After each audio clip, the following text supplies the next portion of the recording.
प्रिय छात्र छात्राओं, कल हम बात कर रहे थे व्यभिचारी भाव किसे कहते हैं और कितने होते हैं। और हमने चर्चा की थी कि व्यभिचारी भाव 33 होते हैं, जिनकी संख्या आपको बताई गई थी। उनमें से हमने 12 पे बात कर ली थी। आज करते हैं 13वां, श्रम।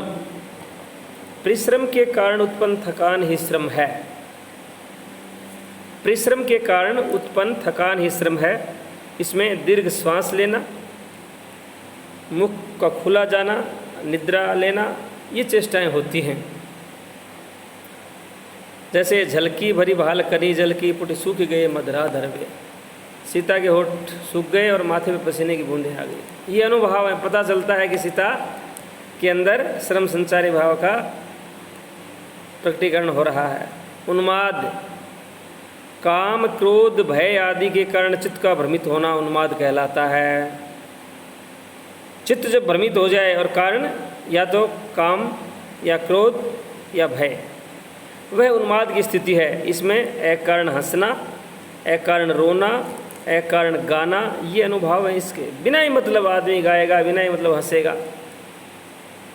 उदाहरण देखिए, छिन्न रोती छिन्न हंसी उठती, छिन्न बोलती छिन्न मौन। क्षण में रोती है, क्षण में बोल उठती है, क्षण में चुप हो जाती है, ये कहलाता है उन्माद। ऐश्वर्या, दूसरे के उत्कर्ष को देखकर ईर्ष्या या डाह का भाव। ईर्ष्या अलग चीज़ होती है। ईर्ष्या होती है, ईर्ष्या किसी को भी देख के हो सकती है और किसी भी कारण हो सकती है। लेकिन ऐश्वर्या जो होता है वह दूसरे के उत्कर्ष को देख करके, यानी कोई आदमी उन्नति कर रहा है तब उसको देख के जो किसी के मन में भाव पैदा होता है वो कहलाता है ईर्ष्या भाव, वो कहलाता है ऐश्वर्या। इसमें वो निंदा करेगा, तिरस्कार करेगा, गुस्सा दिखाएगा। राम ही छाड़ी कुशल के ही आजू, जे ही जनेशु देव जु राजू। भयो कौशल ही विधि अतिदाहीन, देखत गर्भ रहत उर नाहिन। राम के बारे में कहा गया है कि राम अपने आप को पता नहीं आज क्या समझते। ईर्ष्या और ये कहने वाले को। चिंता, इष्ट की अप्राप्ति, असफलता आदि से उत्पन्न संताप। जो आप चाहें या जिसे आप चाहें वो ना मिले, या किसी काम में असफल हो जाए या असफल होने का भय हो, तब चिंता उत्पन्न होती है। इसमें व्यक्ति अधोमुख, नीचे की मुख की ओर रहता है और शून्य चित्त रहता है। ये इसके लक्षण हैं। संदेशो देव कीसो कहियो। उदाहरण देखिए आप, संदेशो देव कीसो कहियो। हो तो धाय तिहारे सुत की, दया करत ही रहियो। जदपि टेव जानत तुम उनकी, तो मोई कही आवे। प्रातः उठ तिहारे काने को, माखन रोटी भावे। श्री कृष्ण की चिंता कर रही है यशोदा। औत्सुक्य, इष्ट वस्तु की प्राप्ति में विलंब। किसी वस्तु अथवा व्यक्ति की आपको प्राप्ति होनी है, वस्तु प्राप्त होनी है, व्यक्ति मिलना है, और उसमें अगर विलंब होता है तो वो असहनीय हो जाता है। इसी का नाम औत्सुक्य है। इसमें आदमी बेचैन हो जाता है, लंबी लंबी सांसें छोड़ता है। पपैया जो प्यू प्यू करो, कब्रे मिलोगे राम। कबीर कहते हैं कि मैं पपैये के समान प्यू प्यू कर रहा हूँ, हे ईश्वर तुम कब मिलोगे। निद्रा, परिश्रम आदि के कारण बाह्य विषय ज्ञान, शून्यता को निद्रा कहते हैं। थकान के कारण या किसी और कारण से सांसारिक विषय वस्तुओं का ज्ञान लुप्त हो जाए, कुछ भी पता नहीं हो, वह यानी शून्य हो जाए आदमी, उसका नाम निद्रा है।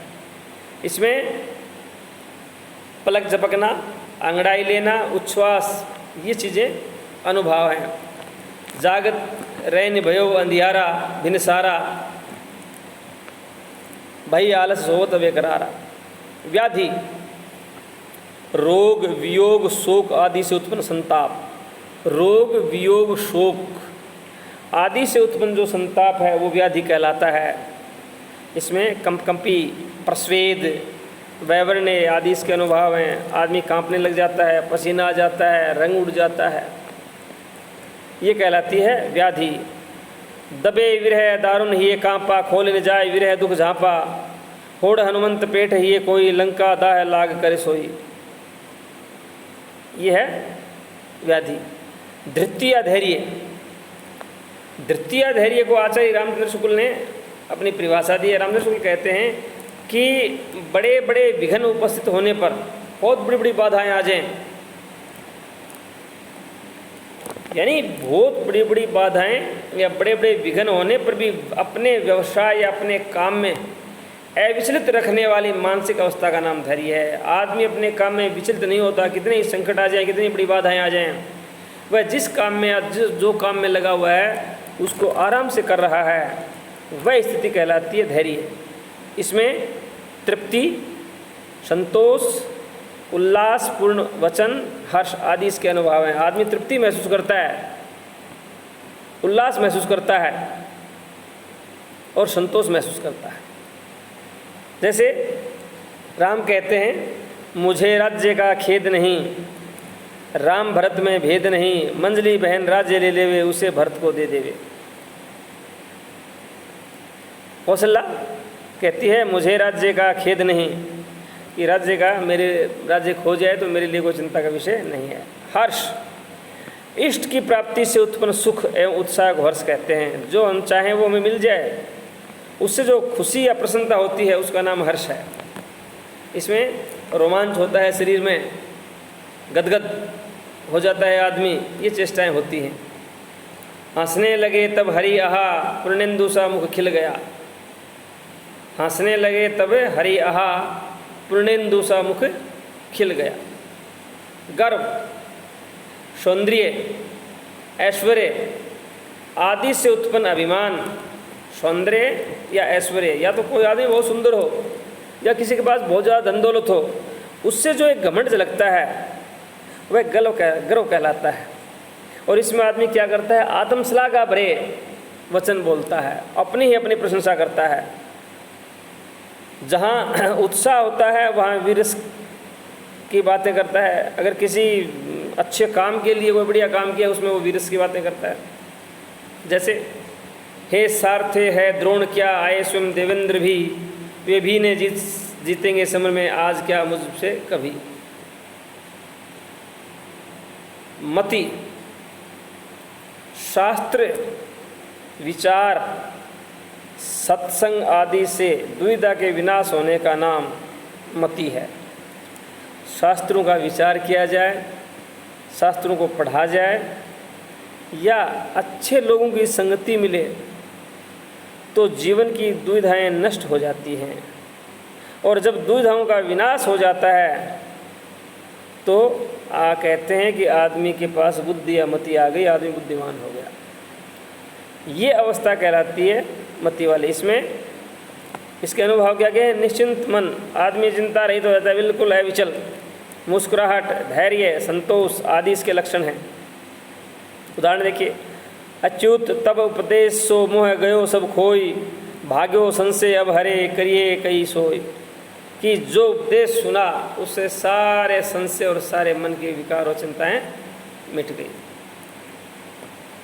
साफल्य, ईर्ष्या, अनुराग आदि से उत्पन्न चित्त की स्थिरता। ईर्ष्या, अनुराग आदि से उत्पन्न चित्त की स्थिरता को चापल्य कहते हैं। इसमें आदमी का व्यवहार क्या होगा, बड़ा मतलब बड़ी खराब बातें करेगा, कटुक्ति, भर्सना आदि इसके लक्षण हैं।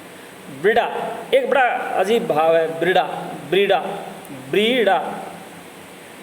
स्त्रियों में पुरुषों को देखने से तथा पुरुषों में स्त्रियों को देखने से, यानी या तो स्त्री पुरुषों को देखे या पुरुष स्त्रियों को देखे, या पुरुषों में प्रतिज्ञा भंग होने से एक संकोच उत्पन्न होता है, उसको ब्रीड़ा कहते हैं। देखिए, बहुत सारी स्त्री हो तो वहाँ एक पुरुष हो तो वह अपने आप को शर्मिंदा महसूस करता है, या बहुत सारे पुरुष हो वहाँ एक स्त्री को जाना पड़े तो उसमें एक भाव जागृत होता है, या किसी आदमी ने कोई प्रतिज्ञा की और वो प्रतिज्ञा पूरी नहीं हुई तब एक शर्म सी महसूस होती है। इसी का नाम ब्रीड़ा है। इसमें आदमी मुंह नीचा कर लेता है, मुख का रंग बदल जाता है, मन में संकोच आदि इसके लक्षण हैं। उदाहरण देखिए, छूने में हिचक, देखने में पलकें आंखों पर झुकती हैं, कलरव परिहास भरी गूंजें अधरों पर सहसा रुकती हैं। कलरव परिहास भरी गूंजें अधरों पर सहसा रुकती हैं, कहना चाहते हैं लेकिन कह नहीं सकते। अब हिथ्या, भय, लज्जा आदि के भावों को लोक लाज हित छिपाने का नाम मुख्य विषय को, या यूँ कह सकते हो आपकी आदमी जब मुख्य विषय को छोड़ के दूसरी बात करने लग जाए कि इसको छोड़ दो, वो कहलाता है अविद्या। कोई डर या लज्जा आदि की बात हो वो अविद्या कहलाती है। ललन ललन ललन चलन सुनी पलन में असवा झलके आए, गई लखे न सखिनो झूठे ही जमुहाए। प्रीतम के चलने की बात सुनी तो अज्ञात भय हुआ, तो आंखों में आंसू आ गए, ये कहलाती है अविद्या। विबोध, विबोध, निंदा के पश्चात या अज्ञान नाश के पश्चात चेतनता व्याप्त करना। निंदा के पश्चात या अज्ञान का खत्म हो जाए, उसके बाद चेतनता आ जाए, तब आदमी के अंदर ये बोलो विबोध जागा। उसमें पलकों को हवा लगना, अंगों को देखना आदि चीज़ें करता है। स्वप्न, सुप्त अवस्था में जागता रहना या सुप्त अवस्था में जागृत रहने की अवस्था का आचरण करना, ये स्वप्न कहलाता है। इसमें भय, ग्लानि, क्रोध, आवेश इसके लक्षण हैं। लाग गई पलकें पलसो पल, टाल लागत ही पल में पियो आए। जो ही नींद लगी अचानक प्रीतम एक पल में आ गए। स्मृति, पूर्व अनुभूत एवं दुखात्मक घटनाओं का स्मरण। पहले जीवन में अनुभव की हुई कुछ ऐसी घटनाएं या दृश्य, ऐसी बातें जिनकी याद आ जाना स्मृति कहलाती है। इसमें पुलक होता है, रोमांच होता है, और अगर दुखात्मक स्मृति है तो आदमी रोने भी लग जाता है, सुखात्मक है तो मुस्कुराता है। उदाहरण देखिए, उत्तर दिशा को देखकर याद सहसा उत्तरा की याद गई। अभिमन्यु की पत्नी का नाम उत्तरा था। त्रास, किसी भीषण उत्पात जैसे वज्र, निर्घात आदि के कारण उत्पन्न क्षणिक भय त्रास कहलाता है। कोई बहुत भयंकर उत्पात हो रहा है या बहुत भयंकर गर्जना हो रही है, उस समय जो भय होता है वो होता है त्रास, कि पता नहीं क्या होगा।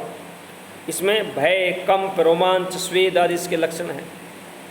वितर्क, संदेह के कारण उत्पन्न विचार, संदेह के कारण उत्पन्न विचार वितर्क कहलाता है।